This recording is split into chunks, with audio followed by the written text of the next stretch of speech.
if you know somebody that wanted to be here today and couldn't be here, an email will come out shortly. Hopefully you're all on our email list. If you're not, let us know. And please share that with other people so they can also get this information.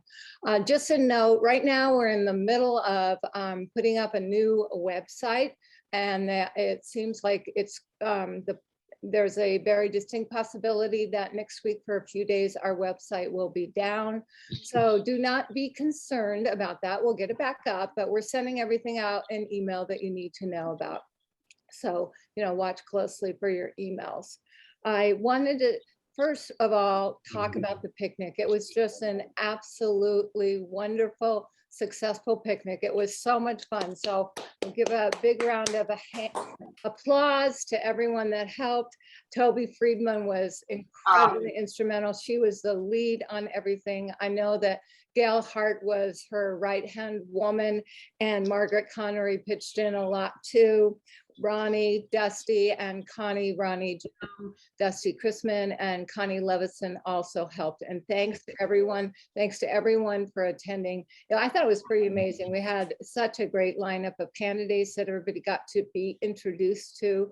And thank you all so much for your participation. It was wonderful just to be able to see everybody again.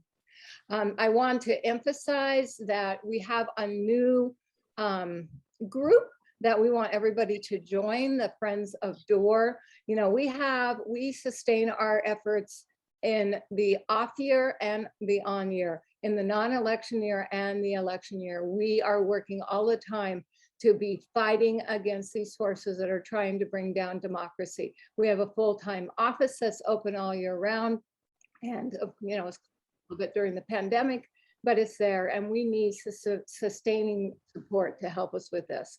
So please, if you haven't already, excuse my voice this morning, if you haven't already, please join Friends of DORR. And when the email comes out, please share it with your friends, because then we can have that sustained support that we need to continue our fight. It is kind of a tiring fight and an exhausting fight, but we're not giving up that fight. We're continuing to fight.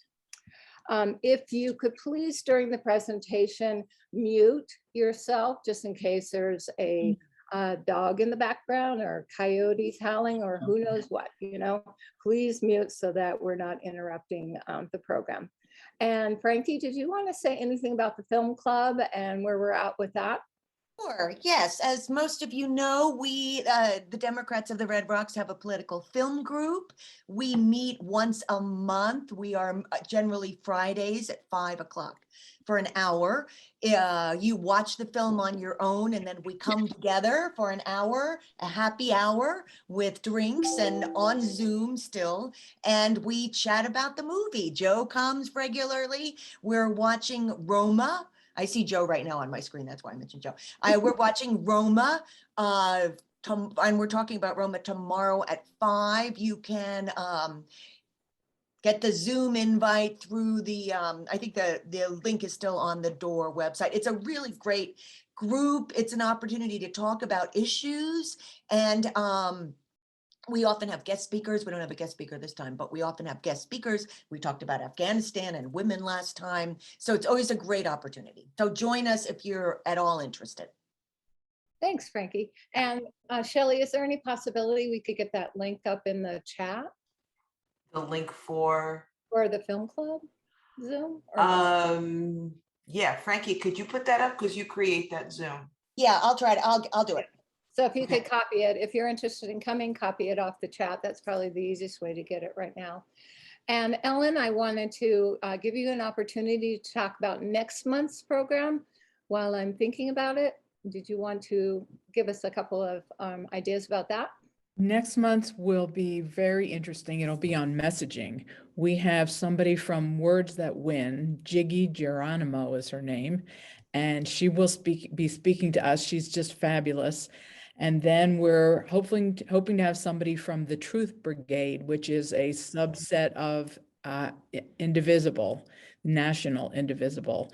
And we'll hear lots about messaging and what we should and shouldn't say, what we can put in our letters to the editor, things like that. It should be a really interesting program. All right. Thank you so much. And thank you for all the great programming, Ellen. Sure. We appreciate it. And now I'm going to turn the program over to Holly Plug. Holly has been intimately involved with the IRC, the whole process for a very long time, attending all the meetings. And she is going to tell us a little bit and introduce today's program. Thank you, Kathy. I'm excited to have Deb Howard. She's speaking today. She is I would consider her to be our fearless leader for redistricting across the state. She is in charge of the statewide redistricting team for Indivisible. And I have been impressed with her since I met her months ago. I guess it's December, maybe by now, January. But let me talk about her in her own words. But before I do that, I just want to say that we're going to veer a little bit off what we normally would do for a program today because of the events of the last few days by the commission, and because they're closing in on their draft maps, and because they are treating us very, very poorly as of this moment. We're going to do more of an action call than we are just a informational program. So we'll be very interactive after Deb has an opportunity to bring us up to speed with where things are now. We can talk in detail about different actions that people can take right now today after this meeting, because there's a bunch of them we would like you to take, and what we're going to do going forward. So let me introduce Deb, as I said in her own words. She has been in Arizona since 2017, but her political engagement goes back to 1978. Not that we're aging ourselves or anything. She started out with working on voter registration, and she became a redistricting junkie in 2011 when California launched its inaugural Independent Redistricting Commission. And as she says, and I quote, "I think of it as voter registration on steroids." As lead for the Arizona Indivisible Redistricting Team, I've enjoyed learning about the far reaches of Arizona with the volunteers, liaisons, and activists with both Indivisible and the Democratic Party. We are a remarkable team of self-selected volunteers with diverse professional backgrounds, interests, and skills. And we've been remarkably effective to date in holding the IRC accountable. She wrote this, of course, a couple of weeks ago. We may have a different view today. In between my first adventure registering students on campus and volunteering with Indivisible, I had a decades-long career in the intersection of government, public affairs, and communications with organizations both large and small. The last half of my career, I was an independent consultant working with diverse stakeholders to make strategic political decisions collaboratively. Sounds like my background, Deb. It was a lot like what I'm doing now with Indivisible, but this is more fun and potentially more impactful. And I turn it over to Deb Howard. Hey everyone, welcome. You know, Holly, I have to say it's pretty humbling to have you say that you've been impressed with me, because I've been so impressed with the Sedona activists from the beginning of this process, and also going back to the 2020 campaign. So first of all, I am honored to be here, and thank you for giving me this platform to talk about redistricting, because nothing is more timely today. You know, the commission actually gives me a little bit of whiplash. It's like, oh my God, they did this. And then, oh my God, we talked and we submitted comments and they changed their mind. And all of this happened just this morning. And now they're back from executive session and they're doing this. And now they're doing this. And so I'll just give you an update if you've been watching it this morning before you jumped on. The lawyers stopped them from adopting a citizen submission map as a map of their own. But then they immediately came back, and Meal asked that it immediately be brought into their map as they drew it, which is something that they have done with other maps. So that was actually a legitimate, or at least a consistent process. It was voted down. They didn't actually take a hard vote, but they did not adopt that. And so now he is in this moment probably line by line giving the mappers directions to recreate those maps. So the point of all of that is we can have an impact, and the bigger message is we cannot let up for one frickin' second. It changes in, back and forth a dozen times a day. So I want to walk through the timeline really, really quick. There's a few messages, and then I want it to be all about messaging, because I know in the current draft maps, I heard you guys chit-chatting before the start, I think, the official start, that you're, basically in Paul Gosar's congressional district, and you're no place you want to be. You are every minute you spent providing community testimony about why you should be connected with Flagstaff and the Verde Valley has been thrown to the four winds.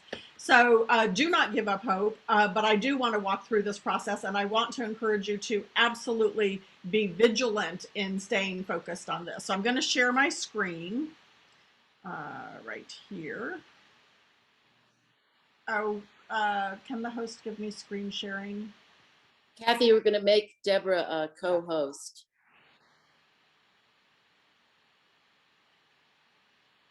Sorry.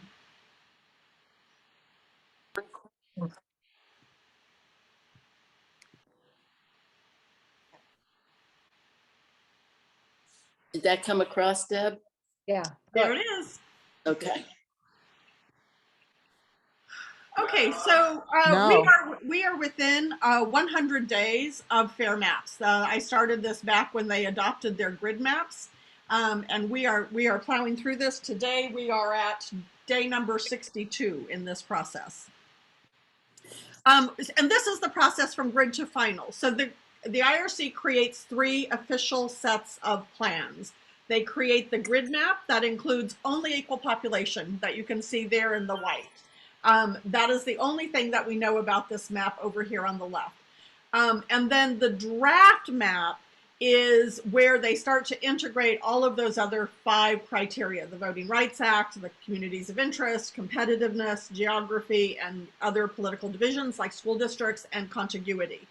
They will then create, through this, they will create a draft plan for both congressional and state legislative plan.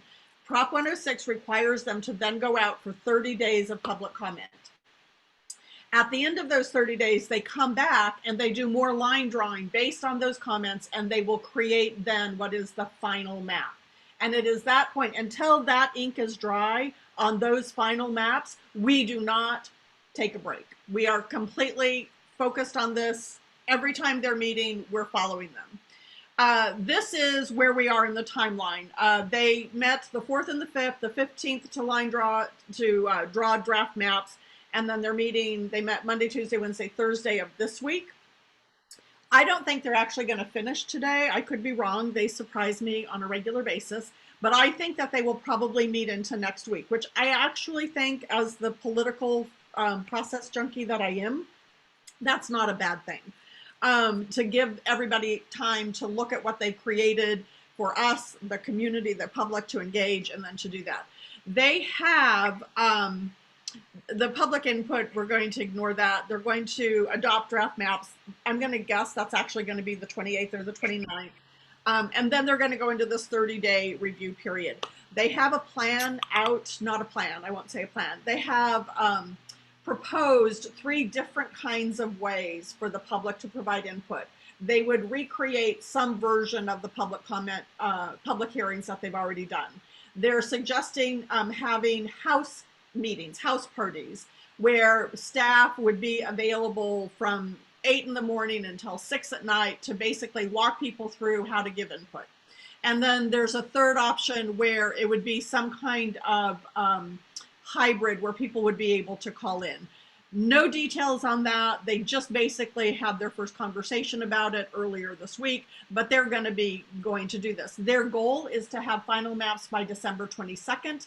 That fits in with advice that they received from the Secretary of State's office, Chief Elections Officer, about the need for the county recorders and the other election officers in the state to prepare for the 2022 elections using new districts. So that's the rough timeline. And then, so the big messages we've been using are the ones that you guys know by heart. You could probably give this presentation better than me. The good thing about these key messages is they're all constitutional. It requires absolutely no partisan bias to think about these things, although the commission is doing its very best job to add partisanship to this. So they did define competitiveness as two measures, one between a 4-point spread, 52 to 48, and then one 7-point spread. They're now talking about it in the context of the chairperson particularly, that like she's like really uncomfortable with a 25-point spread, but should be a little bit better with an 8-point or 9-point or 12-point spread because it's not quite as extreme. And somehow she thinks that that's better, and in her mind it's her way of having her cake and eating it too. So we need to one of our messages is, you've defined what competitive is. You need to live up to. I mean, you can choose to say, we're not going to do it, we can't meet it, but don't pretend that you're creating a new system and you're being competitive. Rural voices, we want there to be, this was actually a win last, was it just this week, where they agreed to not do one district in northern Arizona east to west. Yeah, just this week. Yeah, oh my gosh. It seems like a month ago. But the idea that there would be 2 congressional seats that represented rural voices was actually, a win for our perspective, I think. Then they've gone in and they've mucked that up. And then the Voting Rights Act is clear. They have met in executive session 4 times in the last 2 days on the Voting Rights Act. And I think it's because, I don't know why, I shouldn't say that. I believe they have a very weak understanding of what that is. And so they continually push up against the lines, and then they come back and they hear from the lawyers and they push up against the line, and then they come back and do that. But those are key things. If they're going to get sued and the lawsuit goes anywhere, it's going to be because they failed to meet the Voting Rights Act. And then our micro messages are the ones that you guys mastered, in that you are a community of interest with Flagstaff, not with Prescott. You do not drive over Mingus Mountain unless you have to.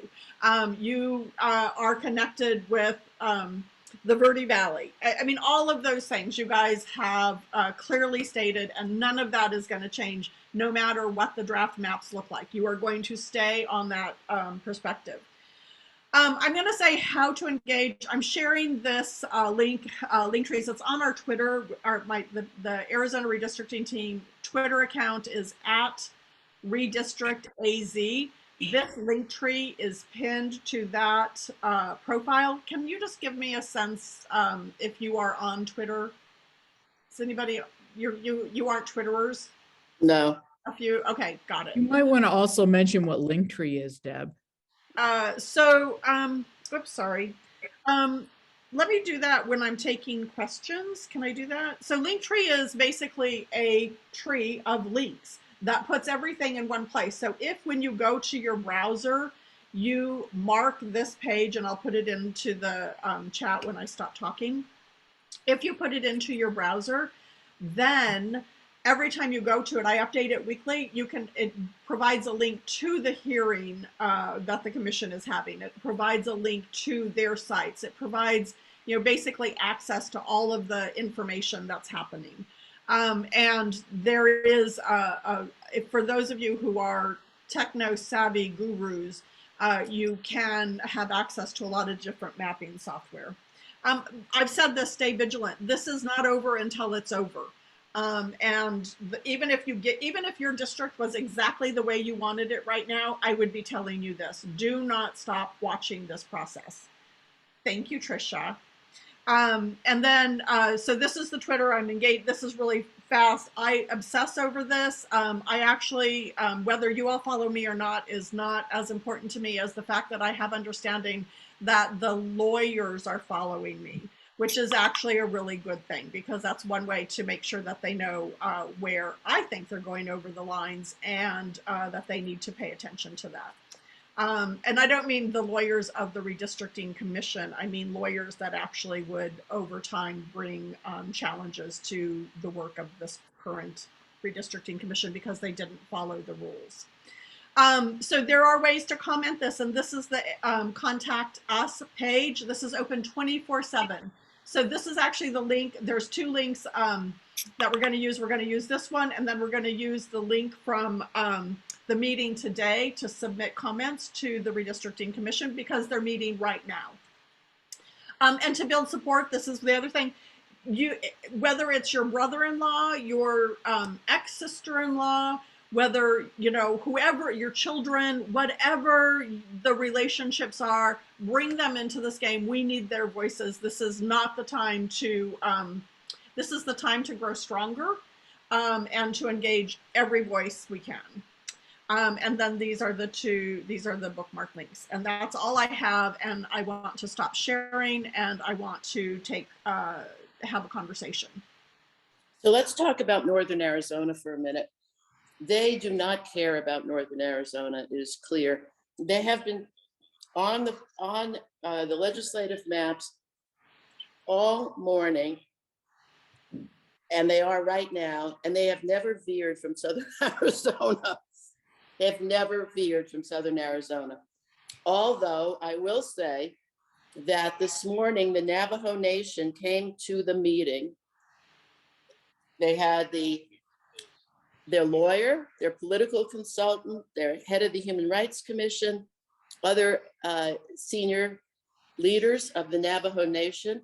They were not allowed to speak because public comments are not being taken. But Vice Chairman Watchman, who is from the Navajo Nation, was able to summarize their comments. And I hope they're still there with eyes on that commission, because they have completely ignored the nation. Our fate is tied to the fate of the Navajo Nation.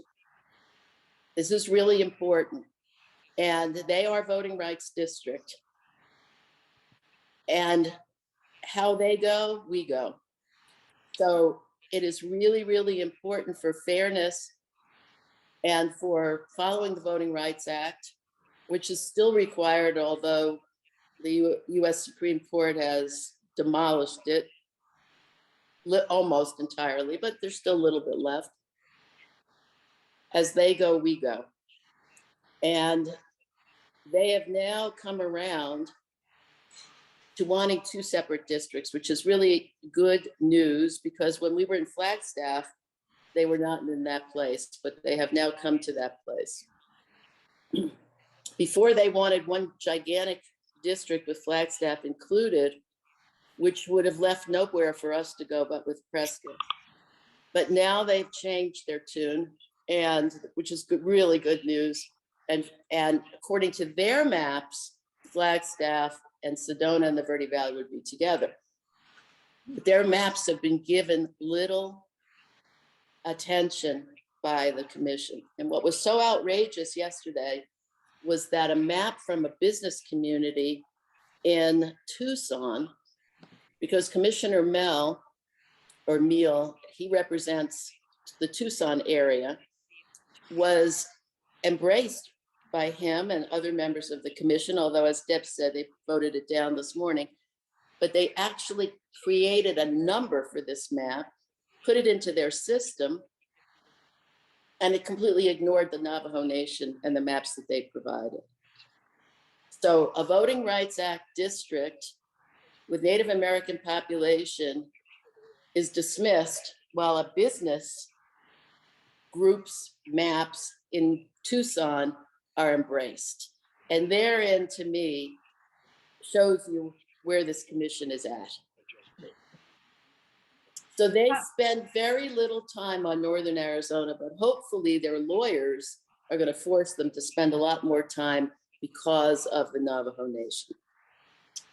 Well, you know, the Navajo Nation is in a bind, and that is that they're underpopulated for just saying, you know, you have to give us a district. Now, the commission has a tool. The Supreme Court, or the court historically, has allowed a 10% variance between population in order to comply with a more important criteria. And so they have that ability. The Navajo Nation has actually asked for a 7.02 variation. And the commission has said, no, we've talked about that. The commission, I say David, I mean Commissioner Meal. Commissioner Meal says, no, we've talked about this. We've said we want to stay as close to ideal population as possible. I think that that is, in fact, a statement that is not made in good faith. And I think it would not be seen as a statement of good faith by the courts. But he has sway over the supposedly independent chairperson who, before she decided she wanted to be the independent chairperson, was in fact a Republican. And she changed her registration and she upped her contributions to Democrats. So at the time of her selection, it looked like she was giving to both parties equally. She is not, I mean, well, and she's just quirky, right? I mean, so that's a whole different conversation. But he has sway over her. And I have to give, so we're talking a little bit about the commissioners, and I think that this is worthwhile because if you're going to stay involved for the next 60 some days, it's useful to know who you're making your comments to. Commissioner Lerner is a PhD professor, just recently retired from Mesa Community College, taught anthropology. She has the amazing ability to sit and calmly take hit after hit after hit. I mean, really, she's just batting, you know, bombs away from her right and left, and she just continues to say, okay, we just lost that word. I'd like to start here next. Could we move on to this? What I'd like to look at is this, and what is the impact of this to that? So she's completely in the game where I would have had a hissy fit about 3.5 days ago. She doesn't, that is not her personality. So, I mean, I think that's to our advantage. Commissioner Watchman is a member of the Navajo Nation.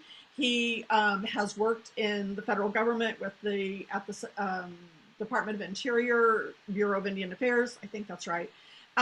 So he's very much into Indian gaming, Indian business development, economic development across the board. He is not the designated American Indian representative to the commission, although they try to make him that. He is a forceful and articulate advocate on the behalf of that population. And I will say that contrasts to the two Republican commissioners who do in fact see themselves as delegates of the Republican Party to the commission, and they are there. And Commissioner, the second Republican Commissioner, York, makes no bones about it. I'm here to support the interests that support me. I mean, he's just blatant about it. Can I interrupt for a second? Go ahead. Commissioner Watchman grew up in Flagstaff. His parents went to NAU. He built the Twin Arrows Casino. He lives in Window Rock right now, but he is very familiar with our area. He's the only one who has even a clue about Northern Arizona. So we're fortunate with that, although. But Neil thinks he knows everything about everything. Yes. I know I have a little bit of that in me too, so I recognize it. So here's what I want you to know. So the connection of the Verde Valley and Sedona to Flagstaff, that is your guiding light. You want to repeat that. We have set from the, Meal uses this line, I've been very consistent from the very beginning that Oro Valley and Marana, which are two communities of, I don't know how many thousands of people, I'll look it up so I can make that point. I've been very consistent that those communities have to be together. So I think your message has to be, we have been very consistent from the very beginning. Let me tell you all of the people and all of the organizations and all of the elected officials who agree with this point of view that the Verde Valley, Sedona, and Flagstaff should be a community of interest. We understand that there's population that you have to connect with other people. We get that. But we belong together. We do not belong with Prescott. We do not belong with the other communities over there. And we have been very consistent about this. And you're going to write that, I mean, whether you create a tag team where 12 of you write one day and 12 of you write the next day and the next day 14 write something else, but you're going to repeat those messages over and over and over again because, and this is, I get a little pissy about this, The commission says, oh, we love public comment, we love public comment, we love public comment, but they have no way to actually retrieve public comment. So if you don't do that, you're relying on them remembering that there was somebody at the Flagstaff hearing that said X to them at the exact moment they need to know that. And you're not going to count on them remembering that. You're going to go into these. The best way to do it is to use the two forms I just put into chat. One is good only for today because they create a special link for comments while they're meeting. And then the second one, which is the contact us, is open 24/7. But really, you are going to wear out that link on your computer to make these comments about your community of interest. And I want to share with you that the chairperson, and part of your pushback is going to be on her point of view, that I don't know why doing backflips, and this is not an exact quote, but it is the intent of what she was saying. Why should we go through backflips to connect the Verde Valley and Flagstaff when it makes all of these ripple effects down on the eastern side of Maricopa County? Well, you know what? Every single district is connected to every single district, and every single change you make to southern Maricopa County is connected to northern Arizona. And you are no less worthy and deserving of the work that it takes for this commission to make those communities of interest right. So you use those words right back at her. You know, yes, we understand that it's more work for you to figure this out again, but the way you have it is absolutely wrong. And she said that the Verde, right. She said the Verde Valley should not control Maricopa County. I think that was almost her quote. Really? So that's I think that's where we are. They are going to come out with draft maps at some point. And we will be able to look at that point, like right today, they're on legislative district map 6.2. When I got off their call, they were at 6.1, 6.2. They had rejected 6.3 because it came from suspicious sources.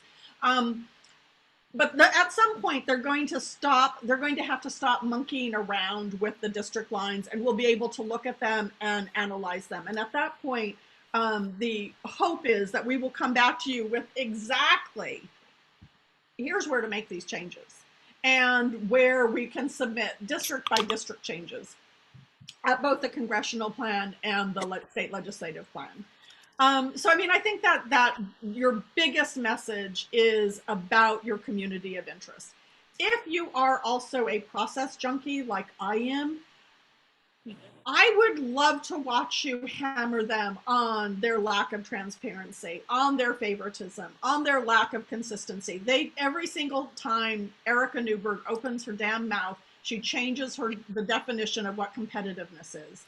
And you know, I don't care what rules you set up, just tell me the rules and we'll play by them. They don't do that. They change the rules however they want, and they then, you know, make accommodations, right? I see that there's a hand up and I'm getting overheated, so I'll stop talking. Okay, who's got their hand up? Marianne? That's me, yeah. Thank you, Deborah. Really appreciate your efforts. I have a question. I've been so incensed by our area, as has everybody else. I haven't looked at the overall competitiveness situation statewide. I find it difficult sometimes to understand the site, but it sort of looks to me like there are a lot of really safe districts from one side or the other, and not much competitiveness anywhere. And can you give me a sense, please, of what the statewide situation is like right now? Thank you. I actually don't know how to answer that really well, other than to say, you are right. There are some districts that are really safe for Republicans, and others that will be really safe for Democrats. And that is probably going to stay true no matter what. The question is, for those districts that could be competitive, how are they looking at them? And as I said, they created two, and the reason is that we don't organize ourselves into, we don't buy our houses and we don't build communities of, I'm conservative, I'm liberal, I'm independent, I'm conservative. We don't organize ourselves that way, so you can't draw the line so it's equally split. you take a community and that community leans one way or the other, you combine it with another community and it goes on from there. But the concern about competitiveness at this point is that they keep changing their mind. Erica, like I said, they brought in national experts to basically say, here's how to think about competitiveness. And if you have a district that's within 4 points of each other, and they're not looking at voter registration, they're actually looking at election outcomes. And they're using 2 races, the 2018 AG race, where January Contreras was the AG candidate against Mark Brnovich, and the 2018 governor's race, where David Garcia was running against Doug Ducey. And so that's an actually pretty good measure. Actually, I'm sorry, that's wrong. They're using those 2 for the VRA. They have a different set of elections. I'm sorry, I was wrong on that. But they have a different set of elections that they're using to determine competitiveness. And the national experts that they brought in were in unanimity, in agreement that this was the right thing to do. And the commission, shock of all shocks, they actually did what the experts advised them to do. But now, Erica's going, well, but that's really hard. And in order to do that, we'd have to disenfranchise this community of interest and that community of interest. And gosh, I know we said 4 and 7, but if we did 12, isn't that better than 20? And it's like, not really, because under no circumstances a 12-point district ever going to swing, ever. And it might get down to 8, it might get down to maybe even 3, but it's never going to swing parties. So it's effectively not competitive. And the voting rights districts, the 2 congressional districts and the 8 or 9 legislative VRA districts that Arizona is likely to have, are by necessity, just because of the communities that they protect, are likely to be safe Democratic seats. If you create those districts with those populations, you're taking Democratic voters out of the mix to assign someplace else. So then if you then say, the competitiveness is going to be bigger, then you basically screwed the Democrats. Every change that they make, Marianne, I'm sorry, this is probably not answering your question at all. But every change that they've made to competitiveness has come out of the Democratic side. Every single change, the Republicans at the state legislative level, they remain 13 safe Republican seats. Everything else, I think there's probably 8 or 9 Dem seats because of the VRA, and the rest are either closely competitive or not at all competitive. And the problem with this is that, yes, and this is all moving fast, and when they stop moving the maps, we'll be able to do an assessment of this. But yesterday, Erica, there was one district, and Commissioner Lerner, my hero, said, gosh, this district is almost exactly 50-50. Let's not do anything to change this. Let's kind of keep this as it is. This is a unicorn. She didn't say that, but this is kind of a unicorn in our midst. Let's protect it. And Commissioner Newberg, in her,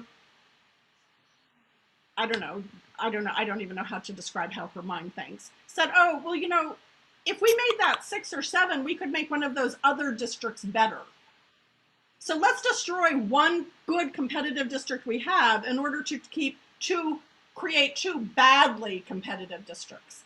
So I do think that it's worth, I'm so sorry that I can't talk about this differently, but I think it is worthwhile to continue to talk about asking them to honor their commitment to competitiveness in the manner in which they voted on it, not to keep changing the rules to suit what is actually easy in front of them.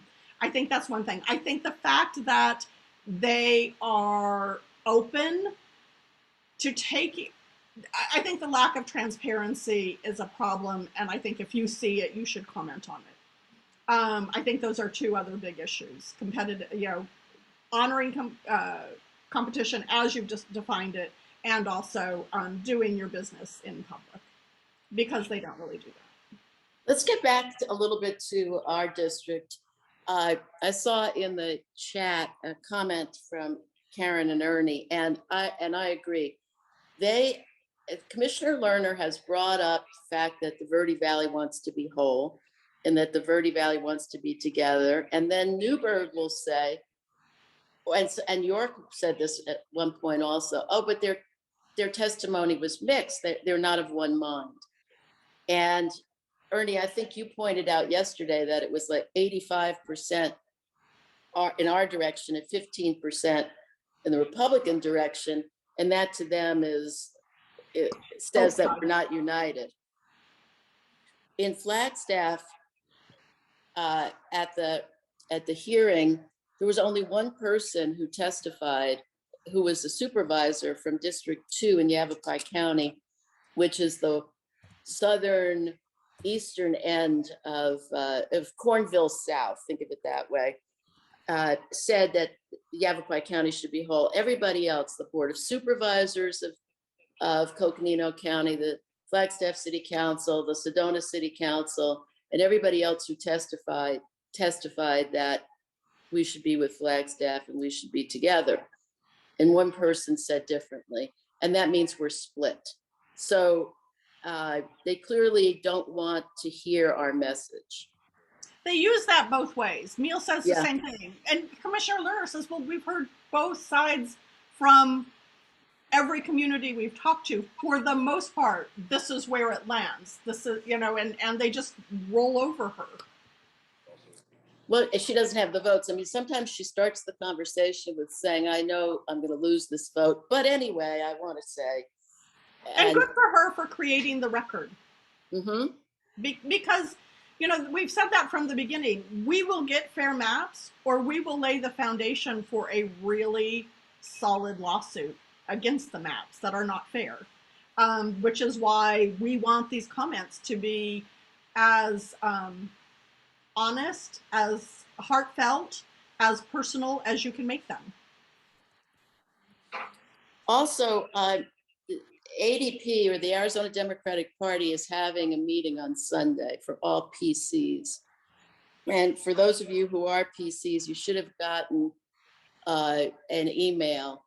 And the entire meeting is specifically about redistricting and what the testimony, preparing for testimony. So everyone who is a PC who can make it, I really highly encourage you to attend that meeting. They probably will not be recording it. They're very paranoid about their fingerprints. And they should on be, anything. actually. I mean, because, Yeah. the first thing any opposing lawyer is going to do is come in and say, give me all your computers. Yeah. We want all your files. Mm-hmm. We have a couple of questions in the chat, and I'll just go from are the final maps, if the final maps are going to be challenged in a lawsuit, how quickly would that be filed and by whom? And maybe the Democratic Party, maybe a public interest group, depending on how badly it impacts the Native American community or the Latino community, they could file lawsuits. I would say they will file them as soon as the final maps are released. Within hours, I would suspect, or days for sure. Yeah, within days. I think you're right. And I think I know that the Latino coalition that submitted the 2 congressional districts and the 8 state legislative Hispanic Voting Rights Act districts, those maps, I believe, were created in consultation with the Mexican American Legal Defense Fund, MALDEF. And I think that is absolutely really fabulous, because MALDEF knows redistricting. They know the VRA, inside out. And I was at a conference back in probably August or September, who knows. And the speaker there was Thomas Saines, who's the, I think might be the political director, but basically said, you know what, you think about California and you think of how Democratic California is. We sued California Kern County for their Board of Supervisors races because they were not empowering Latino voters. So if they're looking at that micro level down to that, the fact that Arizona Latino population is on their radar screen gives me great comfort, because I know that they're going to be watching this and they have the power and the resources and the knowledge base to basically push back really, really, really hard when it's important to do so. So I think that's a really good thing. And I think that the lawsuit would probably come from them, ACLU, all of the big guns in empowering protected minorities. I think they would all weigh in on that. Okay, another question is, does the commission have any sense of what non-competitive gerrymandered districts are costing our country today in terms of extremism in our legislatures and Congresses? This is not politics as usual. I think they have a glimmer of it, but I don't think that I know that Commissioner Lerner and Commissioner Watchman have that. I mean, we just know that, right? Right. I don't think that Commissioners Meal and York are the Wendy Rogers branch of the Republican Party. I think they're the old, Chamber of Commerce Republicans. But the bad part about that is that they also have that arrogance that comes from that population that says my personal interest is the same interest of the public interest, and that's just not true. But they believe that. And then that leaves Erica, who sees herself as this valiant savior out to save democracy all by her lonesome. And so that's where she gets into this screwy thinking that if I can use the power of my vote to create districts that are less extreme, they're not 30 points or 40 points extreme, they're only 12 or 15 points extreme, then I've done my bit to not make the world a more extreme point place. So it's just a screwy way of thinking. And I don't know that, we have time to give her remedial education. The old adage, if there's 10 people in the room and 9 are like-minded, she's the 10th. I don't understand her thinking. It makes no sense to me. It's not logical. I don't know what it is, but she's off in her own world. Okay, here's another one. Hi all, I'm new to this process, so forgive any dumb questions, but are we discussing something that's happening right now and we have minimal impact over the results, or is there still time to make an impact? If the former, why didn't we have a plan if we knew districting has been such a contentious issue across the US? We have a plan. We're in it. The trouble is we don't, as horrible as this process is, and it is really horrible, it is 1,000 times better than the state legislature with the likes of Wendy Rogers doing this districting behind closed doors. So this is messy, it's ugly, it's exhausting watching the sausage be made every single day, but we absolutely have a voice in this, and we are in exactly the right moment to make that voice be heard. We have done a ton of work. We have laid the foundation for that message to be heard with the community of interest testimony, the aligning elected officials, getting business communities, finding allies between, this group and that group. We've done all of that work, but now is this is like the last 60 days before the November election. And you get one vote out of the 7.5 that are going to be submitted. And that's not exactly the right analogy because not everybody's going to be weighing in on this, but we're in it right now. And it is happening right now. Can I say something right to that point as well, please? Sorry, this is Kathy Kinsella speaking. We have, DORR, Democrats of the Red Rocks, has been talking about redistricting for at least a year. When part of the early part of talking about this was saying that we knew that there would be a system of outreach to appoint commissioners. And we made a concerted effort to try to raise people's interest in that. And we actually were able to get behind Ernie Strow on this call as well, applied as a commissioner. And, some of the people, at DORR were instrumental in trying to lend support for that candidacy. So it's not something new on our radar. We've been talking about it.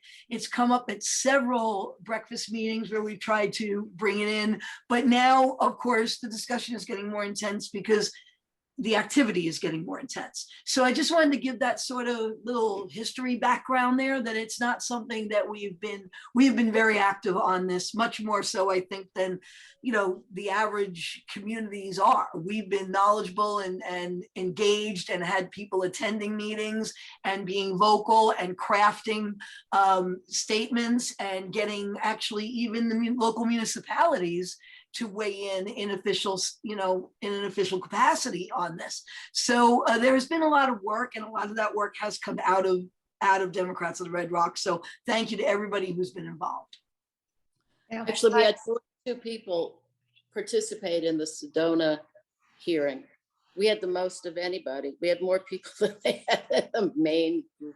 Right. We were a satellite. You guys have been amazing. I mean, truly, you've been amazing. I mean, you know, so when this is all over, one of the things that I want to do is work with some of the good government groups that promote independent redistricting, like the Brennan Center for Justice, and create a workbook that says, hey, yay, you're now on the Independent Redistricting Commission, now what?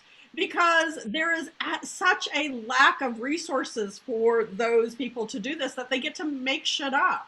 And, you know, what if we had taken Doug York and Commissioner Neal and the other commissioners and basically said, you know, let's go through redistricting 101. You don't have to be brilliant. It doesn't require you to be an engineer. You don't have to know mapping. You don't have to do this, but you do have to understand what these basic concepts are and how you're going to put them together. One of the things that's been so frustrating to me watch is that we always go back to square one. Well, we have to do this. Or, you know, they restate something that's completely wrong. We get it, you know, beat back into the box that, no, this is what this means. And they go, oh, well, we don't really have to do that. Competitiveness is the least important factor. It's like, well, you know, actually, that's not true. Do we need to have that conversation yet again? And the answer is often yes. Yeah. Here's another question. Did we ever move forward in hiring a professional map maker to develop our Verde Valley map? We did not, but the maps were submitted from both Coconino County Board of Supervisors and the Coconino County Democrats that had the perfect map for us. So we didn't do a separate Verde Valley map, but we did a map that brought our Flagstaff, Sedona, Verde Valley, and included Winslow and didn't include Payson. I mean, it was a perfect map, and that was submitted. Okay, let's see. Peggy's asking, can we view the comments sent by our good municipalities and businesses to use the business interest view of combining Verde Valley, Sedona, and Flag?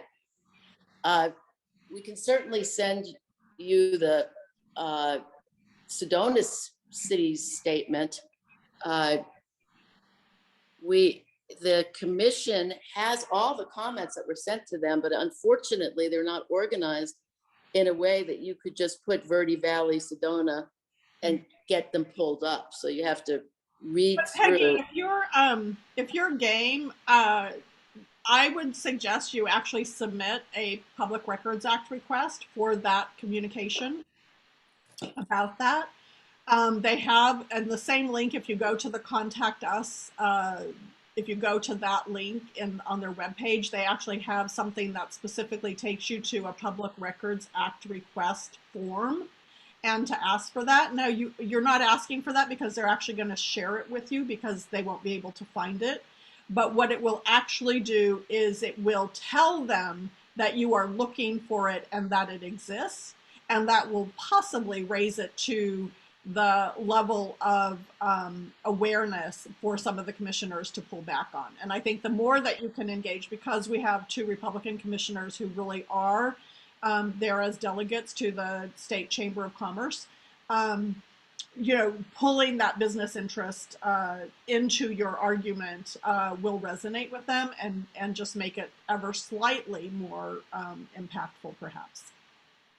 Okay, that's what I wanted to do. I wanted to kind of poke them.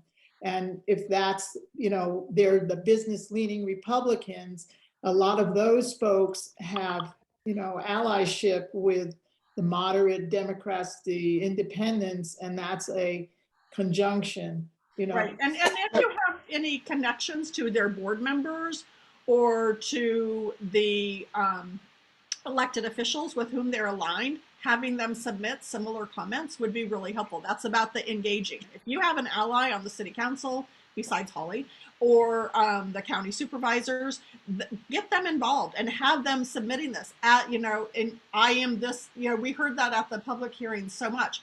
I'm currently this is my elected position, but I'm here speaking today as an individual.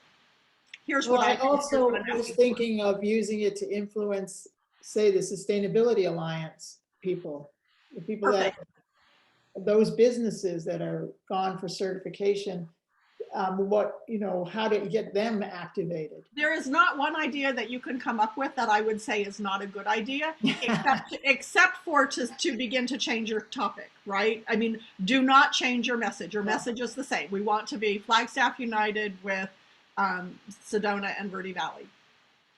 Be consistent in that message. There is nothing you could do wrong. Kathy Rutherford says she can't raise her hand and she has a question. And raise it this because way. she's at host. So Deb, first of all, I want to say thank you so much for all of your hard work on this. I know that you have pretty much turned your life over to making sure that this process is followed and that we have a plan, and we really appreciate it. My question is that there's two ways to make public comments. You can make comments during the meeting, and then you can also make comments on that 24/7 you know, site. Is one better than the other? Is there?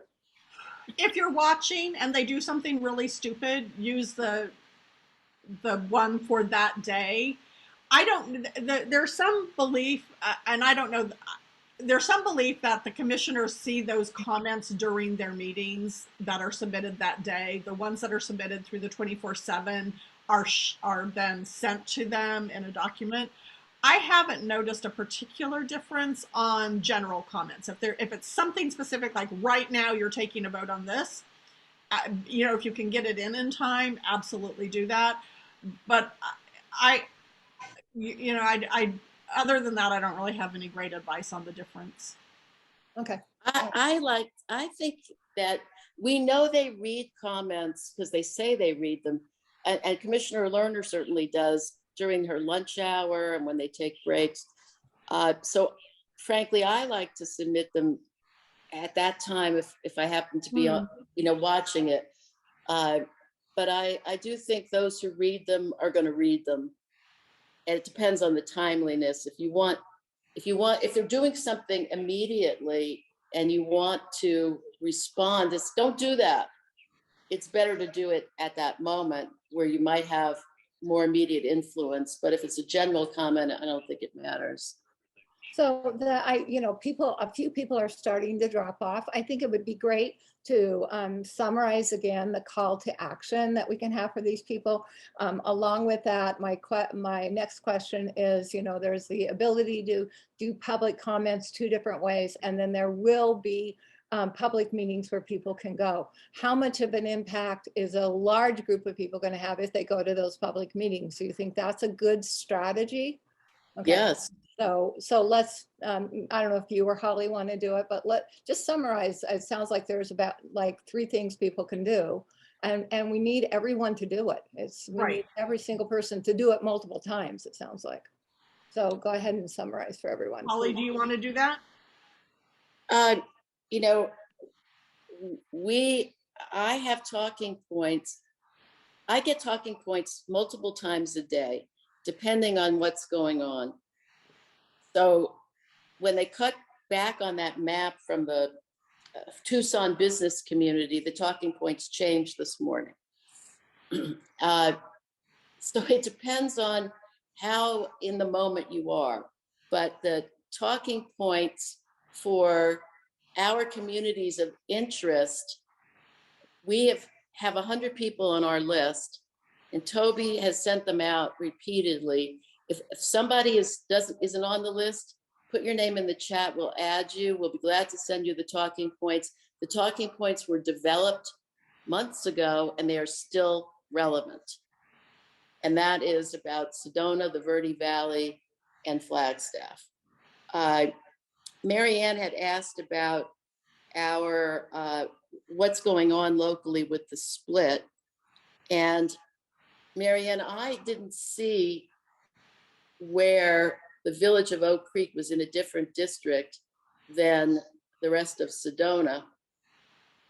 I saw where Sedona was split by county lines, and it depends on which version of the map you're talking about, because they literally change multiple times a day. I mean, Sharon and I were talking the other day, and we were on different maps because when she left the call, they were on this version. When I left the call, they were on that another version, and even we were having trouble communicating. So that's why I would say, the map versions are moving so quickly. Yeah. Between now and the draft maps, just submit as heartfelt comments as you can muster, as often as possible as you can muster them, about keeping Verde Valley, Sedona, and Flagstaff together. That's it. Don't be specific about whatever plan version they're working on, because they keep changing them. Once the draft maps come out, we will tailor those discussions. And at that point, we will also know more about what their 30-day period looks like, about where people will have opportunity. And yes, flood every single one of those opportunities with people with your message, because they have no capacity to discern quantity over quality. So we're going to give them both. The other day, well, I guess it was just yesterday, there was an editorial in the Red Rock News about how you shouldn't cut and paste because they completely disregard them. I don't know if you read that from Christopher Fox Graham. And I thought, well, he's right in a perfect world, but the Republicans, I have their talking points, and people are simply, and they didn't even get them right, because I saw a lot of their comments. It's volume. It's a volume game. For this purpose, it doesn't matter how close they are. It's a volume game. And repeat, repeat, repeat. They're actually working on our district right now, by the way. You're amazing that you can track that and have this conversation. I can't do that. I had to turn it off. Connie, they are going to have more hearings. They have not set the schedule, but I tell you, if we have to rent a bus to go, we're going to do it. I suspect they have to have meetings in Northern Arizona, and I don't know how they could not have them in either Prescott or Flagstaff. So I don't know that they'll have another satellite in Sedona, but I'm pretty certain that they're going to be somewhere where we can get to in Northern Arizona over that period. Let's see what other questions we have. Toby, is Toby still on? Yes, I'm here, Holly. Jan Justice at. Right, Kay Sweeney, I have it down. Yeah, okay. I texted you, I'll take down all the names. And Kay, Okay. I think you want the talking points. So I'll be sending those to you and probably adding you to our list too. If you're not on our list for the IRC, you don't get the emails from Holly and myself, please put your name in the chat and I'll pick it up and add you to that list and send you the talking points.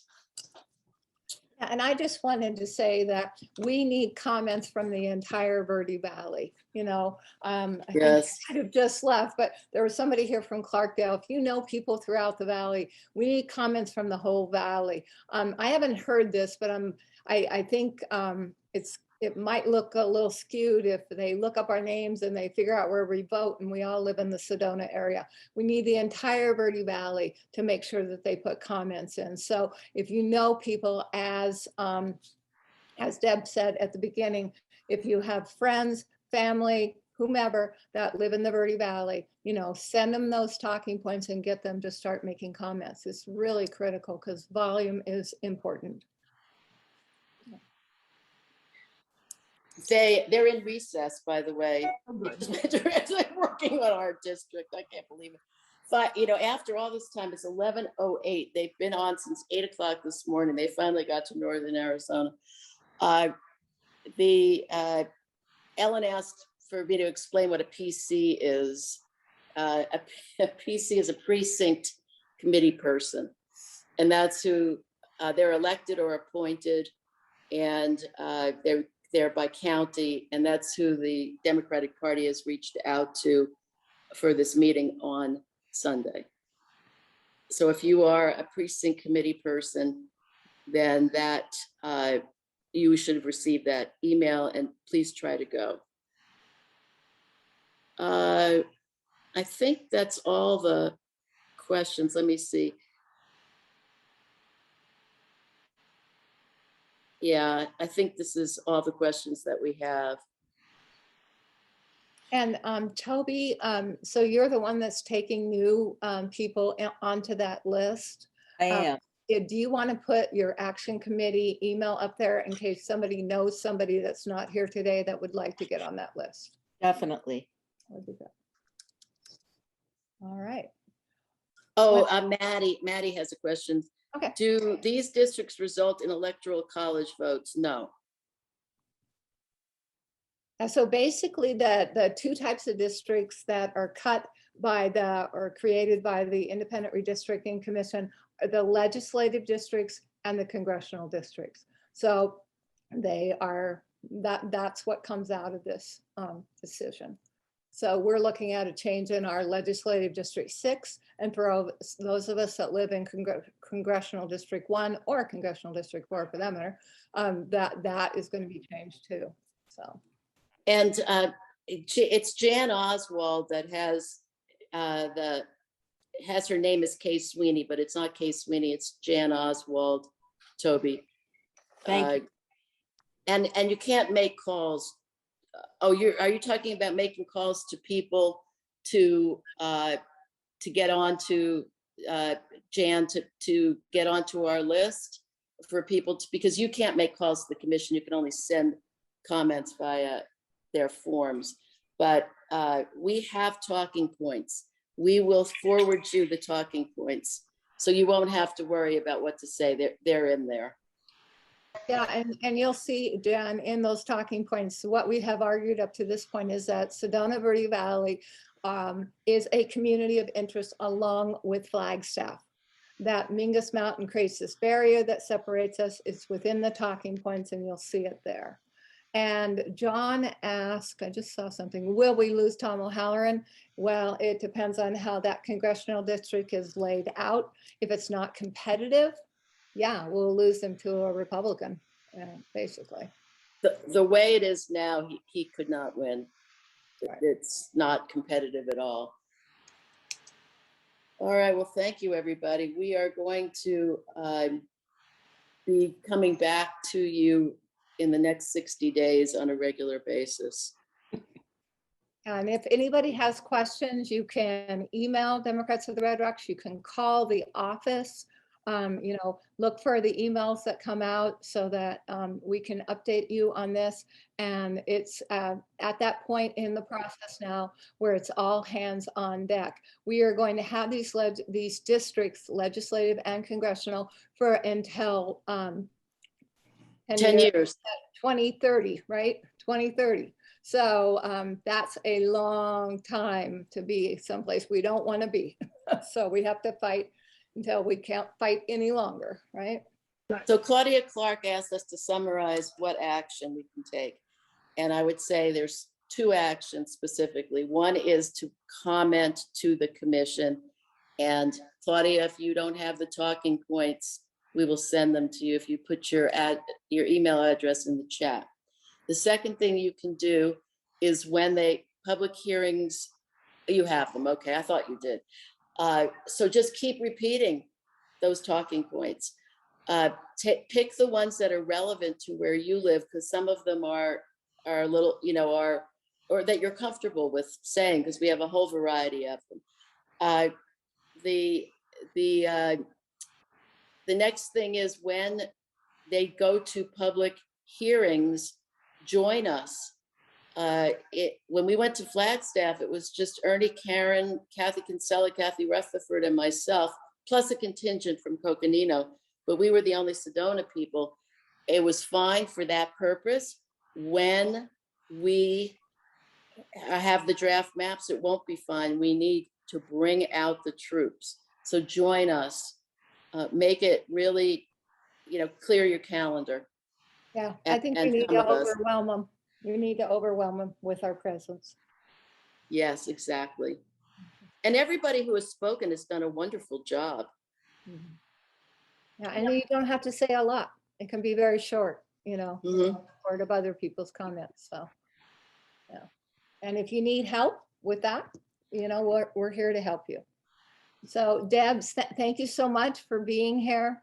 You and Holly both, and I know that there have been other people that have been putting a ton of effort into this, and we are going to keep fighting this. We are going to be there. We're going to show up in mass, and we're going to do everything we can to be in a district that is, representative of us, right?